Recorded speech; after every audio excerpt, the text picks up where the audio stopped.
This program is for discussion purpose only. Business Plus TV or any of our anchor does not bear any responsibility or liability towards the content.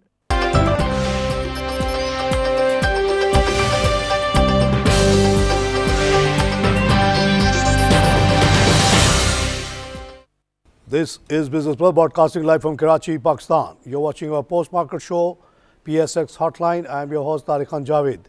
नाज़रीन, ऐसा लगता है कि जो correlation है between oil and stock markets all over the world बड़ा solid establish हो गया है। बहुत ही क्लोज रिलेशनशिप है, क्योंकि जैसी तेल की कीमत बढ़ती है मार्केट बढ़ती हैं, जैसे ही घटती है नीचे आती है। पिछले हफ्ते हमने ये देखा कि $27 का बेंट होने के बाद उसमें तेज़ी आना शुरू हुई और थर्सडे फ्राइडे वाला को हमने उसकी तेज़ी देखी और सैटरडे होते होते वो $32 पे भी पहुंचा। उसके बाद फिर गिरना शुरू हो गया और उसके वजह से फिर कल से मंदी आ गई। लेकिन ये हुआ कि हमने ये देखा कि तो पूरे दुनिया में मंदी आई, लेकिन बॉम्बे की मार्केट पॉजिटिव क्लोज़ हुई और हमारी भी मार्केट जो है आज पॉजिटिव ही क्लोज़ हो गई है। ज़्यादा नहीं, 9.25, लेकिन पॉजिटिव क्लोज़ है compare to heavy downfall in Chinese market to the extent of 6.29%। और इसी तरह अमेरिका वाला में हर जगह हमने मंदी देखी। लेकिन अब जो ये कीमतें बढ़ना शुरू हुई हैं, अब आप देखेंगे, आप जाके अभी देखें, यूरोप खुल गया कि वहाँ की मार्केट में पॉजिटिविटी आना शुरू हो जाएगी। अगर ये कोरिलेशन वाकई इस्टेब्लिश है, फिर आप देखेंगे कि वही पॉजिटिविटी अमेरिका जाएगी। दूसरे दिन सुबह जब यहाँ नीचे खुलेगा जापान, तो वहाँ भी पॉजिटिविटी आएगी। एक बहुत ही इंटरेस्टिंग सिचुएशन। अब हम वाकई देखते हैं कि दुनिया गोल है, अब वो घूम फिर के मामला जो आता रहता है और ये सिचुएशन है। पाकिस्तान की अगर बात की जाए तो 39.25 प्लस होकर मार्केट हमारी 3174 पे खड़ी है और 30 की अगर बात करें तो वहाँ पे नेगेटिव है 3.35, 18,045 का लेवल है। ऑल शेयर्स में -13 है, 21,842 का लेवल। वॉल्यूम्स 30 में 53 हैं, 100 में 72, सिर्फ 109 मिलियन का काम हुआ है, which is not so good. Advancing company 121, declining 151, unchange 22, 294। Volume leaders में फौजी फर्टिलाइज़र बिन है, जिसका रिज़ल्ट आया सिर्फ 1% इजाफा है, लेकिन आई थिंक उसने सर्किट ब्रेक किया आज भी। उसमें सबसे ज़्यादा काम हुआ 8.13 का और 1.36 का इजाफा मैंने उस वक्त देखा था उसमें। नंबर 2 पे TRG है, जिसमें 7.88 का काम हुआ है और ये भी प्लस पे है, 2754 पे था जब आखिरी देखा। DGK cement is number 3 with turnover of 6.83 और इसमें भी हमने इजाफा देखा है 4.42 का, यानी मैक्सिमम 149 का हो गया ये। और उसके बाद जापान पावर है, जिसमें 5.26 का टर्नओवर है। जापान पावर में कोई इंक्रीज़ नहीं है, मगर 3.72 पे खड़ा है। इस पे लंबी डिस्कशन हम करेंगे। सऊदी साउदर्न गैस में 5 का काम हुआ है और इसमें भी 69 पैसे का इजाफा देखा था जब मैंने देखा 34.4 का है। गेनर्स में बाटा पाकिस्तान टॉप पे 50 का इंक्रीज़, सफ़ायर में 24, national refinery 11, Mehran sugar 5.9, Engro food 5.19। Losers में फिरोज सन्स लेबोरेटरी 50। अजीब बात है, इसने 340% इंक्रीज़ का ऐलान किया तो वो गिर गया। बहुत अच्छी बात है भाई। गंधारा इंडस्ट्रीज़ में 19 का लॉस है। सर्विस इंडस्ट्रीज़ लिमिटेड 15, नून पाकिस्तान में स्पॉट हुआ है 13 है ये, और शीज़ान इंटरनेशनल 12। फिरोज सन ने 340 वगैरह का इजाफा इंक्रीज़ दिखाया। और उसके अगर देखा जाए तो पीछे बात की जाए तो एक्चुअल जो उसकी बिफोर टैक्स प्रॉफिट है वो 407% बढ़ा है। ऐसा रिज़ल्ट तो सिर्फ पाकिस्तान में ही होता है जनाब, और जगह होता नहीं है। लेकिन उसका आप लोग बड़ा अच्छा सिला देते हैं कि उसको गिरा देते हैं, आपकी मर्ज़ी है। नाज़रीन, बात यही है कि तेल की कीमत क्यों इतनी ऊपर नीचे जा रही है, ये बहुत बड़ा सवाल, समझ भी नहीं आ रहा किसी को भी। और इसी सिलसिले में हमने सोचा कि कुछ एक्सपर्ट्स से पूछा जाए, जो लोग रिसर्च वगैरह करते रहते हैं, उनकी बड़ी गहरी नज़र होती है इन चीज़ों पे। तो आज हमने दावत दी है सादिक समीन साहब को, जो कि डिप्टी हेड ऑफ़ रिसर्च हैं शर्मीन सिक्योरिटीज़ पाकिस्तान लिमिटेड के। सादिक साहब, लाइक एवरीबडी एल्स आप भी बहुत सोचते होंगे इसके ऊपर, आपका तो काम ही रिसर्च करना है कि ये हो क्या रहा है दुनिया में कि तमाम commodities down, China down, America भी ट्रबल में है। साथ साथ हम देखते हैं कि रशिया में नेगेटिव ग्रोथ की खबर आ गई, उससे पहले जापान में नेगेटिव ग्रोथ की खबर आ गई। इंक्रीज़ तो भूल गए लोग, 0% पे भी लोग खुश रहते हैं अब, और यूरोप ऑलमोस्ट ज़ीरो है। तो क्या हो क्या रहा है आपकी नज़र में? आप लोग काफ़ी इस पर तहकीक करते रहते हैं।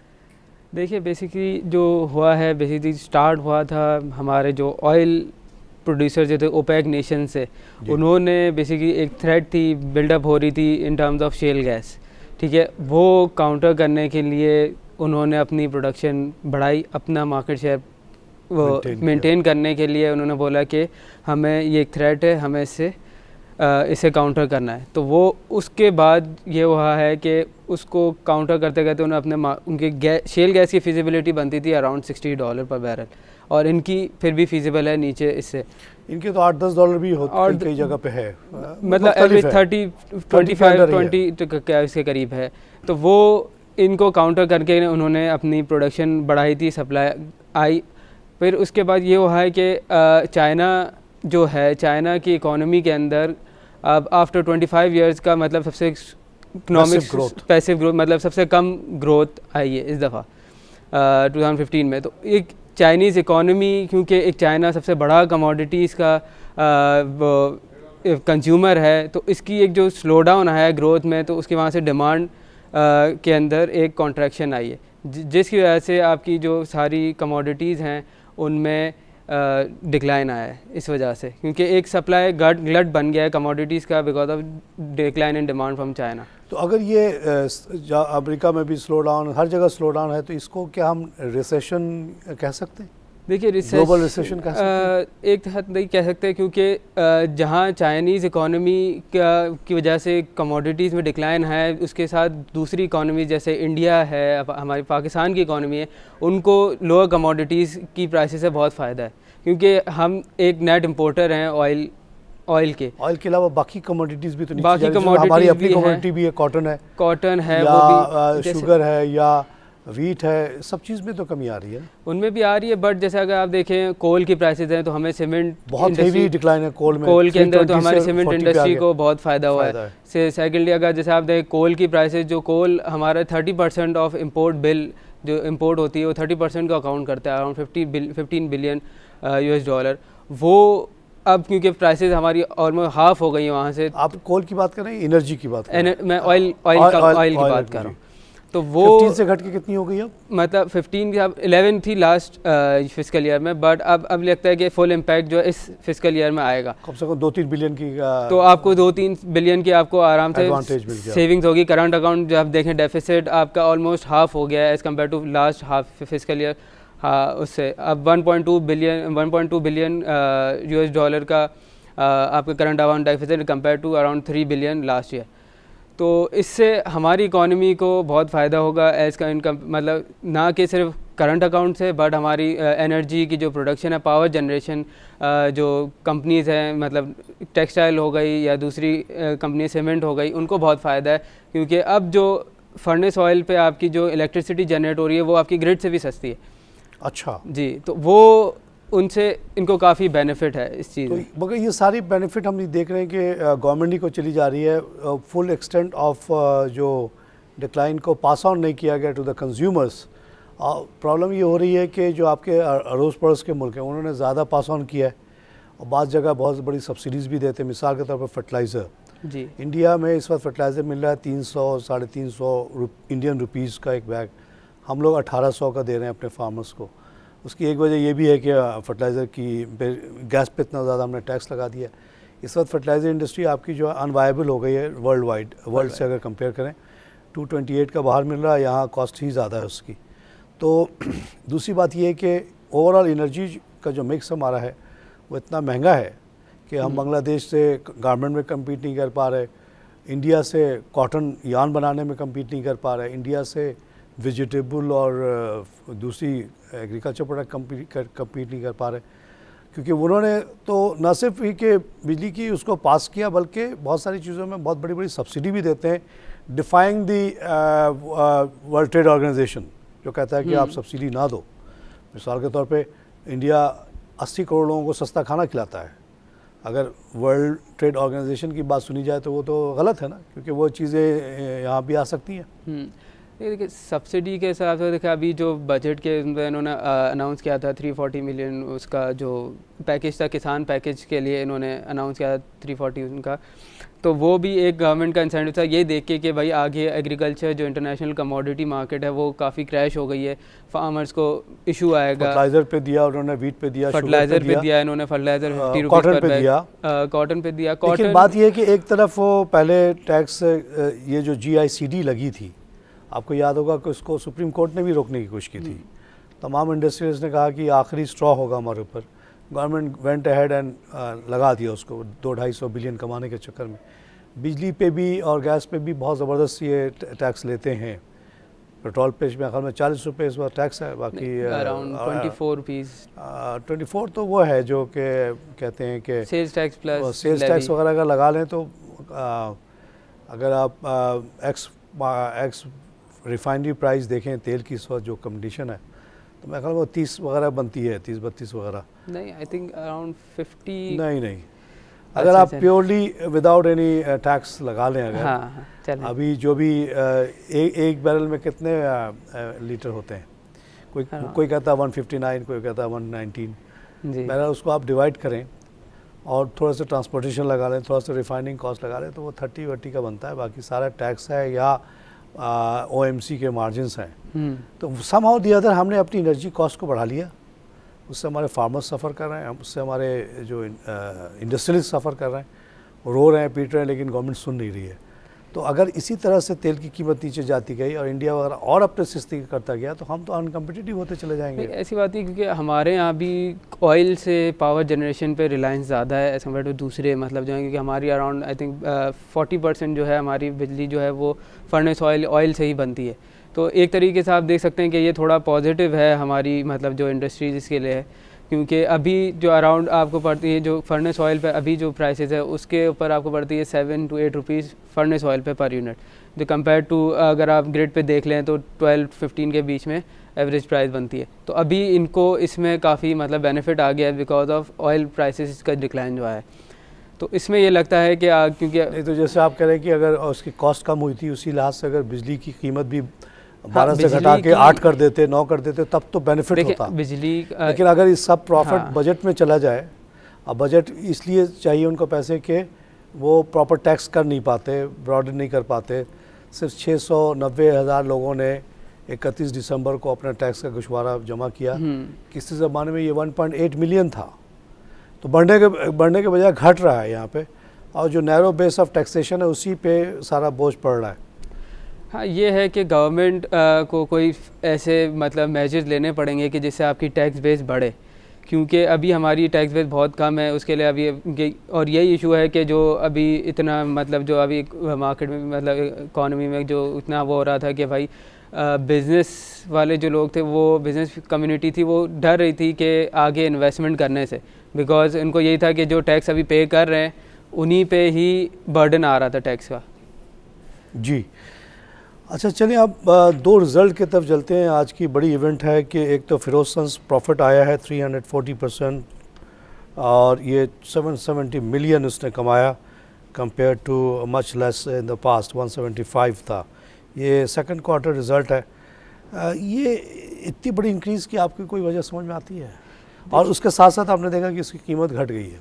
जी नहीं, वो तो ये था कि एक एंटिसिपेटेड थी कि मतलब ये रिज़ल्ट इस तरह से, क्योंकि इनकी एक जो नई मेडिसिन आई है सोलवाल्डी के नाम से, सोलवाटी जी, वो इनकी हेपेटाइटिस वाली जो मेडिसिन है उसकी वजह से ये था। तो ये जो प्राइस थी आप ये देख रहे हैं, ये इनकी वैसे ही पहले से ही प्राइस था कि इसका जो इम्पैक्ट आएगा, तो इस वजह से लोगों ने मतलब इस पे रिज़ल्ट के उस पर प्रॉफिट टेकिंग हुई थी इस वजह से। अच्छा, इसलिए वो नीचे आ गई। जी, और एक और रिज़ल्ट है FFBL जिसमें से मार्जिनल सा इजाफा है 1% का, और इसकी EPS क्लॉक इन कर रही है 4.35। इसके बारे में लोग बहुत सवाल करते हैं कि ये FFBL originally we knew it as a only DAP producing company, now it has diversified into lot of other things. FFBL के बारे में आपकी क्या ख्याल है? देखिए FFBL इनका जो मेजर बिजनेस था वैसे देखा जाए डेप था फर्टिलाइज़र, और फर्टिलाइज़र में अगर आप देखें इन्वेस्ट हमारे यहाँ जो इकोनॉमी है कि मतलब land cultivation yield crop yield जितना है वो कोई इतना इंक्रीज़ इतना फास्ट फ्यू ईयर्स में कोई इतना आया नहीं है। तो इन्होंने ये स्ट्रेटजी थी कि जो भी इनकी जो अर्निंग्स थी फ्रॉम फर्टिलाइज़र बिजनेस उन्होंने ये डाइवर्सिफाई किया है दूसरे मतलब एवेन्यूज़ के अंदर। तो इसमें जो इंक्लूडेड है इनकी इन्वेस्टमेंट है बैंकिंग सेक्टर में, और इसके अलावा है इनकी जो मीट बिज़नेस और हलाल मीट प्रोडक्ट्स के अंदर इनकी इन्वेस्टमेंट इन्होंने की है। ये नून के साथ मिलकर किया था इन्होंने? जी, डेयरी प्रोडक्ट्स में भी की है, और इनका डेयरी के लिए कोई इंटरनेशनल पार्टनर आया? डेयरी के अंदर इन्होंने नून पाकिस्तान के अंदर नून के साथ किया जी है। जी। अब मगर कोई इंटरनेशनल पार्टनर भी है जिसने काफ़ी बड़ा चंक उनसे लिया है at a very high price?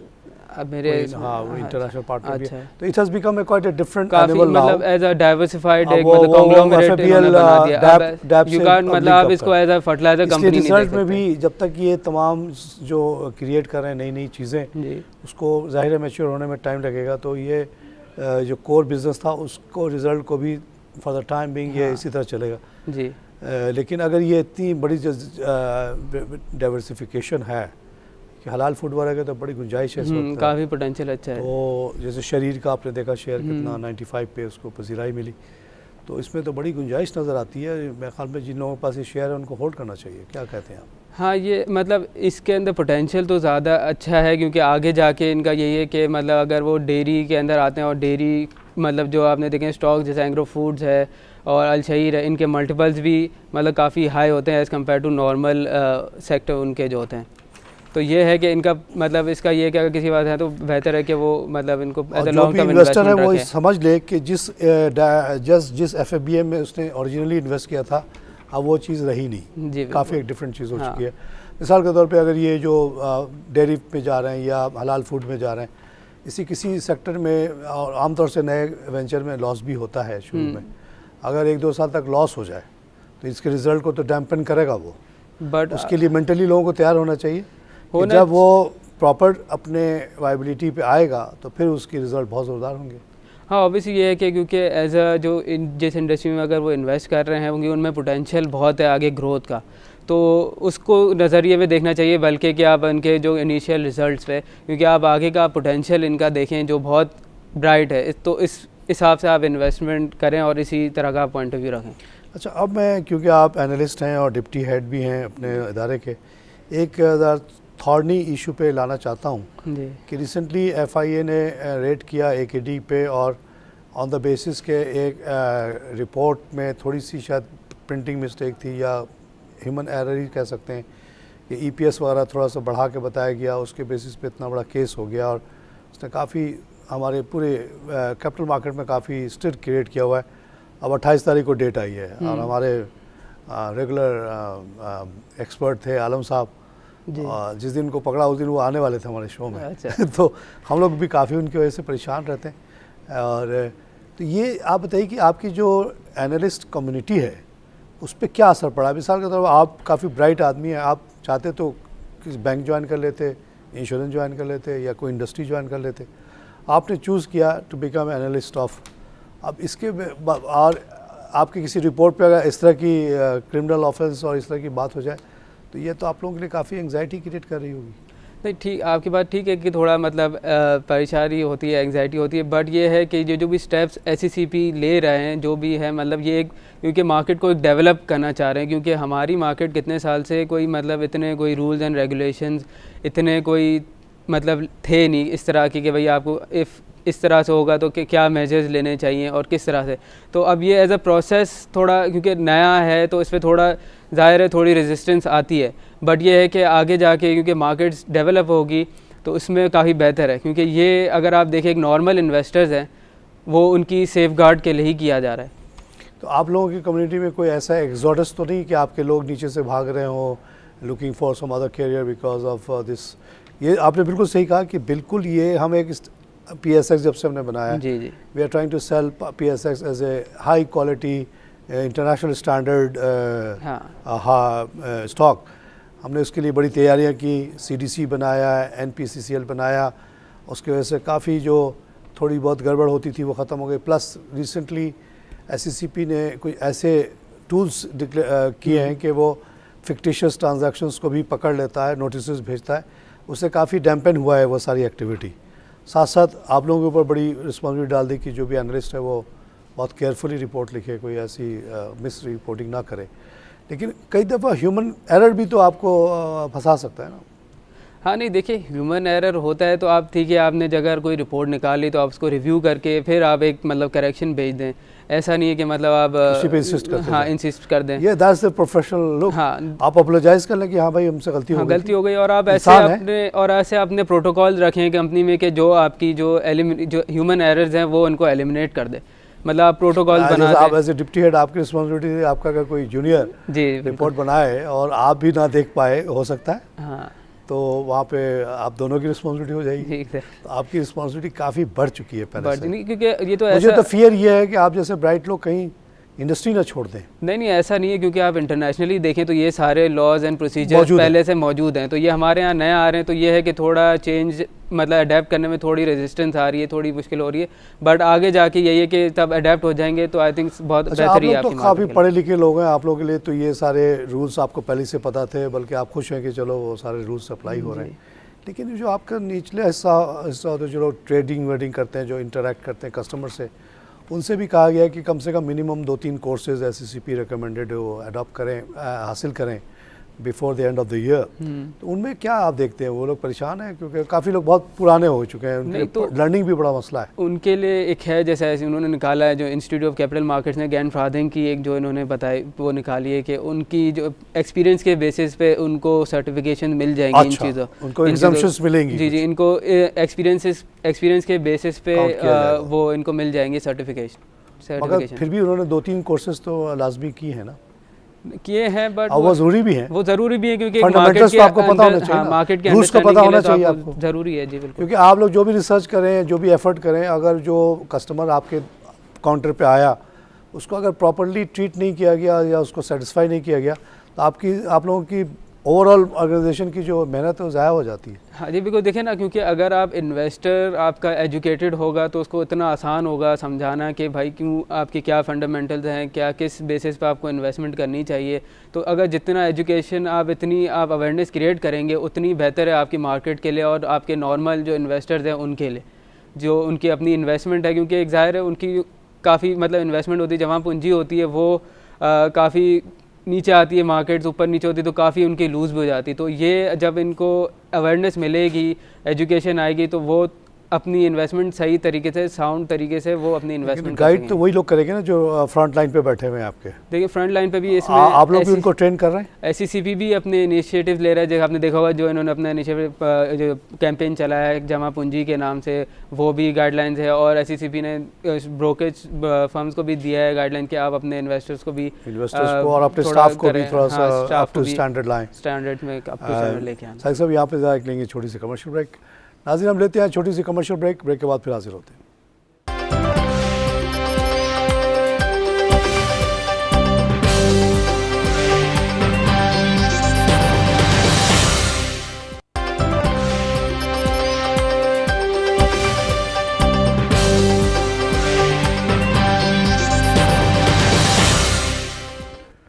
Welcome back. हम बात कर रहे हैं कि मार्केट में हो क्या रहा है, और सादिक साहब का ख्याल ये है कि जो कुछ हो रहा है ये इसमें नेट पाकिस्तान को बहुत फ़ायदा है। कमोडिटी की कीमत गिरना, तेल की कीमत ख़ास तौर से गिरना बहुत बड़ी बेनिफिट हमारे दे रही है। हमारी इंपोर्ट बिल कम हो रहा है, कॉस्ट ऑफ डूइंग बिज़नेस कम हो रही है। मेरा काउंटर आर्गूमेंट ये था कि कॉस्ट ऑफ डूइंग बिज़नेस उतनी कम नहीं हो रही जितनी हो सकती थी, क्योंकि गवर्नमेंट टैक्स जनरली नहीं ले पा रही बिल्कुल, और बहुत हमारा नैरो बेस और नैरो से नैरो होता चला जा रहा है। सिर्फ 3,90,000 लोगों ने 31 दिसंबर को टैक्स जमा किया, जिसमें मैं भी एक था। बड़े खुशी जाके जमा करके आया, लेकिन आम तौर से लोग भाग रहे हैं टैक्स देने से। 18 लाख होते थे लोग, अब 7 लाख के भी नीचे हो गए। तो टैक्स नेट बढ़ तो नहीं रहा, घट रहा है। इसीलिए गवर्नमेंट मजबूर है कि एनर्जी के ऊपर बहुत ज़बरदस्त टैक्सेशन कर रहा है, जबकि इंडिया में अगर आप देखें, बांग्लादेश में देखें, तो उन्होंने एनर्जी को काफ़ी नीचे रखा हुआ है। न सिर्फ नीचे रखा हुआ है, बल्कि उन्होंने फर्टिलाइज़र जैसी चीज़ पे ज़बरदस्त सब्सिडी दी हुई है कि इस वक्त इंडिया में फर्टिलाइज़र की कीमत 300-400 रुपये के दरमियान है, हमारी 1800 के दरमियान है। ऊपर से हम कहते हैं जी किसान पैकेज दे के बहुत बड़ा एहसान कर दिया। पहले तो आपने टैक्स लगा के उसकी कीमत 1800 कर दी, उसके बाद 200 रुपये आप दे के कहते हैं कि एहसान किया। एहसान किधर किया? तो आप हमारे बताएं कि हमारे फर्टिलाइज़र जो यूज़ करने वाले काश्तकार हैं वो कैसे इंडियन प्रोडक्ट से कम्पीट करें। वाघा बॉर्डर खुला हुआ है, 184 आइटम धड़ाधड़ चले आ रहे हैं, कुछ अफ़गानिस्तान के नाम पे आता है, कुछ डायरेक्ट चला आता है। तो हमारे एग्रीकल्चरिस्ट बहुत परेशान, हमारे इंडस्ट्रियलिस्ट बहुत परेशान। आपने देखा कि एटमाओ ने अक्टूबर में एक दिन के लिए 400 फैक्ट्री बंद कर दी और डिमांड किया कि जी हमें इंडिया से बचाओ, इंडिया के यलगार से बचाओ। तो हमको रेगुलेटरी ड्यूटी लगानी पड़ी यान पे। तो इसी तरह हम बांग्लादेश से कम्पीट नहीं कर पा रहे गारमेंट में, हालांकि सारा कपड़ा और धागा हमारे यहाँ बनता है। तो ये बड़े इश्यूज़ हैं हमारे वाइबिलिटी के। लेकिन सादिक साहब का ख्याल है कि overall we are doing well और ये सारी कमोडिटी डिक्लाइन से हमें फ़ायदा है। अब आते हैं हम थोड़ी सी स्पेसिफिक की तरफ। आपकी जो रिसर्च का कुछ फ़ायदा उठाया जाए। आप लोग काफ़ी गहरी नज़र रखते हैं, काफ़ी डेप्थ में जाते हैं, रिसर्च करते हैं। अगर आपसे कहा जाए, आप खुद एज ए इन्वेस्टर अपने आप को सोचें कि आपके पास 1 लाख 2 लाख जो भी है इन्वेस्ट करने के लिए, तो आज के दिन आपकी क्या प्रायोरिटीज़ होंगी? 1 2 3 4 आप ज़रा लिस्ट करें एंड वाई। देखिए, सबसे पहले तो ये है कि जो मेरी फर्स्ट प्रायोरिटी होगी आई थिंक ऑयल सेक्टर में होगी। अच्छा जी। नहीं भाई, ऑयल गिर रहा है। ऑयल गिर रहा है तो अब यही है कि बेसिकली क्योंकि अब ऑयल प्राइसेस बड़े एग्रेसिव आदमी है भाई। नहीं अपना पैसा लगाएंगे, यकीन से बताएं, जी जी, ईमान से बताएं। हाँ। देखिए, दूसरे का लगाना तो बहुत आसान है, या टीवी पे बैठ के लगा दो, लेकिन जब अपना पैसा लगता है तो बड़ा दिल कांपता है आदमी का। नहीं, देखिए उसका रैशनल उसका ये है कि बेसिकली ऑयल प्राइसेस अब उनके अराउंड $25 to $30 के बीच में आ गई हैं। तो अब ये है कि इधर से लगता है कि ये बॉटम आउट हो गई हैं प्राइसेस, क्योंकि अब यहाँ पे अपसाइड ज़्यादा है as compare to down side. और क्योंकि ऑयल प्राइसेस को रिकवर तो करना है आगे जाके, बिकॉज ऐसा नहीं है कि हमारे यहाँ पे डिमांड ग्लोबली बिल्कुल ही ख़त्म हो गई है। तो और इसके बाद क्योंकि हमारे ऑयल प्राइसेस वैसे ही बहुत नीचे आ गई, तो ये एक पोटेंशियल है। और हमारे यहाँ पे जो स्टॉक्स हैं ऑयल के वो काफ़ी नीचे मिल रहे हैं। क्या मल्टीपल होगी इस वक्त? जैसे PPL वगैरह की जो एवरेज, अगर आप ऑयल सेक्टर की बात, एक्सप्लोरेशन की खास तौर से अभी जो प्राइस टू बुक वैल्यू पे अगर देखें तो मैं OGDC जो 90 रुपीज़ पे चल रहे थे, तो उनका तो बिल्कुल ही बुक वैल्यू से भी नीचे हो गया था OGDC। PPL 98 से उठा है ऊपर जी। हाँ, तो वो यही है कि हमारे से नीचे है, बुक वैल्यू से OGDC नीचे था, मैं बुक वैल्यू के करीब ही चल रहे थे। तो वो ये है कि जो हमने उस पर भी किया था POL पे जो हमने की थी, उस पर देखा था कि भाई 2003 में भी इस लेवल पे ऑयल प्राइसेस जब थी तो वो बुक वैल्यू से ज़्यादा ऊपर था, जो अब जो है वो उससे भी उस लेवल से नीचे है। तब भी किसी को पता नहीं था कि मतलब कि इतनी ऑयल प्राइसेस बढ़ जाएगी, कि ऑयल प्राइस इतनी आई। तो क्योंकि हमारे यहाँ ऑयल प्राइसेस वैसे ही ऑयल स्टॉक्स बहुत नीचे आ गए, तो ये है कि पोटेंशियल है कि आगे ऑयल प्राइस जैसे ही रिकवर होंगी तो इनकी प्राइसेस भी बहुत स्पीड से रिकवर होंगी। इन्वेस्टर को कहा जाता है हार्ड हेडेड इन्वेस्टर, जिसका बहुत मजबूत दिमाग होता है, दिल भी मजबूत होता है। वो एक चीज़ सोच लेता है और उस पर लगा देता है। और ऐसे लोगों ही को कामयाब होते हुए देखा गया बाय द वे। जो लोग डरपोक किस्म के लोग होते हैं, ईमान जिनका कमज़ोर होता है या दिमाग जिनका कमज़ोर होता है, वो तो हर छोटी खबर पे वो घबरा के बेच देते हैं। और कोई आप जैसा स्मार्ट आदमी खरीद लेता है उसको, और वो बैठा रहता है, उसके बाद पता चला कि कहाँ से कहाँ पहुँच गया। अभी रिसेंट बात है, 98 पे जिस दिन मार्केट आ गई थी, ये 1200 पॉइंट माइनस थी मार्केट सुबह को, तो PPL 98 पे मुझे स्क्रीन पे नज़र आया। तो मैंने मोबाइल उठाया, मैंने कहा और अपने स्टॉक ब्रोकर को फ़ोन करने लगा, ख़रीद लो। मेरी बीवी ने मोबाइल छीन लिया मुझसे, कहने लगा पूरी दुनिया बैठी जा रही है, आप ख़रीदने चले। उसके बाद उसको हमने, आज भी 111 वाला पे खड़ा है, डिस्पाइट द फैक्ट कि आज 2 रुपये कुछ गिरा है। आप सोचें कि जो सख्त दिमाग वाला आदमी 98 पे ले लेता, तो ऑलरेडी आज के रेट में भी 111 का है। तो 4-5 दिनों में, 4-5 दिन की बात है, माइनस 1200 देखा, उसके बाद से उठ भी गई मार्केट। चलिए, ये बहुत अच्छी बात आपने कही, and very bold, and people other, you are very young person, older people and people of your age should learn from this. Second priority क्या होगा? Second, I would invest in cement sector. Given cement sector के export तो आप देखें कि जो decline है, but आपकी जो लोकल डिमांड है वो काफ़ी अच्छी, मतलब डिक्लाइन क्यों हुआ? देखिए, एक तो अफ़गानिस्तान हमारा एक मेजर जो कस्टमर है, जो एक्सपोर्ट एवेन्यू है, वो हमारे वहाँ पे मेजर डिक्लाइन आ रहा है एक्सपोर्ट्स में, क्योंकि ईरान का इन्फ्लक्स, एक्सपेंडिचर कम हो रहा है या ईरानी कंपटीशन? ईरानी कंपटीशन भी है, प्लस वहाँ पे थोड़ी पॉलिटिकल सिचुएशन भी इतनी वो बेहतर नहीं है एज़ कम्पेयर टू जो पहले अच्छा, जिस जो दिन उनकी थी। ईरान का वो सिलसिला हुआ था उस दिन सीमेंट के ऊपर प्रेशर आया था कि ईरानी सीमेंट आ जाएगा, तो क्या ईरानी सीमेंट हमसे सस्ता है? देखिए ईरान सीमेंट का एक तो ये है कि आपकी जो सीमेंट्स है उन पे वैसे ही अराउंड 25% अगर लीगल चैनल से आता है तो वो 20 to 25% ड्यूटी है इंपोर्ट्स पे। हमने सीमेंट हमने बैरियर रखा हुआ है जी, लेकिन आपको पता है कि ईरान से ईरान हर से चीज़ वैसी आती है। आती स्मगल होके, बिकॉज ईरान के ऊपर सैंक्शन से उस वक्त तो उनके पास कोई एवेन्यू नहीं था एक्सपोर्ट करने का, बट अब सैंक्शन हट जाएंगे तो ये होगा कि ग्लोबल मार्केट्स उनके पास आ बैंकिंग जाएंगी। चैनल्स वगैरह क्रिएट किए जा रहे हैं हाँ, तेजी से। तो ये होगा कि स्मगलिंग हमारे यहाँ लगता है कि इससे और कम हो जाएगी क्योंकि उनके पास दूसरे एवेन्यूज़ मिल जाएंगे उनको। नॉर्मल तरीके से बेच हाँ, सकते नॉर्मल से बेच देंगे। हैं। लेकिन अगर आप इनके बॉर्डर पे चले जाएं, थम एक जगह है मैं गया हूँ, हाँ। या आप ताफ्तान चले जाएं, बड़े पैमाने पे हर चीज़ इधर से जा भी रही है उधर से आ भी रही है, अनऑफिशियल बिल्कुल। यहाँ से गोश्त वगैरह जा रहा है, वहाँ से वो चीज़ें आ रही हैं। तो सीमेंट अगर आना चाहता तो पहले भी आ सकता था, पहले जी बिल्कुल। पेट्रोल भी आ ही रहा है, आपको पता है पूरा बलूचिस्तान उसी से सरियाब होता है, यहाँ भी आता है लेकिन कराची में रोका जाता है उसको। तो सीमेंट डिस्पाइट ईरानियन कंपटीशन, आप समझते हैं कि due to local demand, despite decrease in export, still is good investment? जी बिल्कुल, क्योंकि देखिए ईरान जो आप बोले ईरानी जो सीमेंट आती है बहुत छोटा परसेंटेज है, वो इतना कोई अच्छा। है भी नहीं। How is the Plus, quality? Iran की क्वालिटी मतलब पाकिस्तान की मतलब देखा जाए तो बेहतर है, बट अच्छा। ये है कि उनकी इतनी होती नहीं तो इससे कोई फ़र्क इतना इतना पड़ेगा बड़ा नहीं। फर्क नहीं पड़ेगा। प्लस देखा जाए मगर क्योंकि उसने आपके अफगानी मार्केट को अफगानी हैम्पर मार्केट को किया है। हैम्पर किया है एक्सपोर्ट्स को। अच्छा, क्या अफगानिस्तान में अभी भी उसी तरह की ग्रोथ हो रही है जब अमेरिका इतना पैसा जापान वगैरह डाल रहे थे? इतनी अब तो शायद वो कम हो गई है, तो इस वजह से भी एक वो भी हाँ, रीज़न है। वहाँ पे, और growth देखा है जाए ही। दूसरी वजह सीमेंट्स का ये है कि डिस्पाइट एक तो लोकल डिमांड ज़्यादा है, प्लस इनकी जो कॉस्ट है मार्जिन बहुत बेहतर हाँ, वो बेहतर हो गई because of coal price. Coal prices नीचे आ गई हैं। सेकेंडली जो सीमेंट कंपनी जो फर्नेस ऑयल पे रिलायंस करती हैं उनकी भी काफ़ी प्रॉफिटेबिलिटी बढ़ गई है क्योंकि उनकी कॉस्ट एनर्जी कॉस्ट बहुत नीचे आ गई है। फर्नेस ऑयल कहते हैं क्रूड ऑयल से भी सस्ती हो गई है। देखिए फर्नेस ऑयल अराउंड है 24,000 पर टन इनकी जो अभी कॉस्ट चल रही है। दूसरा तो सीमेंट सेक्टर का आगे भी मतलब क्योंकि कॉरिडोर इकोनॉमिक कॉरिडोर आना है, उससे भी काफ़ी जो इन्वेस्टमेंट आएगी अराउंड जो पूरे मतलब पाकिस्तान के चाइना बादशाह डैम बनना है, बादशाह डायमंड बादशाह उनकी जो कंस्ट्रक्शन के ऊपर उसके जो रेनोवेशन हो रही है, और बाकी जो पब्लिक जो गवर्नमेंट मोटरवेज और भी काफी बन रहे हैं तो पंजाब में, खास तौर से पंजाब में और नॉर्दर्न साइड पे जो आपकी डेवलपमेंट बहुत हो रही ऑरेंज है। लाइन और ग्रीन लाइन, हर जगह डिमांड है इसकी। तो चलिए, सीमेंट हो गया second, what is your third priority? Third देखिए इसी से लिंक्ड है कि स्टील सेक्टर जो है हमारा, क्योंकि हमारे यहाँ कंस्ट्रक्शन इंडस्ट्री में काफ़ी मतलब ग्रोथ आ रही है, तो उससे स्टील आपके जो कंपनीज़ है उनको काफ़ी बेनिफिट होगा। अच्छा, आज मैं देख रहा था कि एक स्टील कंपनी है दोस्त स्टील, छोटी कंपनी है ये, मगर इसमें भी हम देख रहे हैं कि इजाफा है 23 पैसे का 1615, जबकि अमीर अली स्टील में हम देख रहे हैं कि कमी है थोड़ी 74, 57, 45।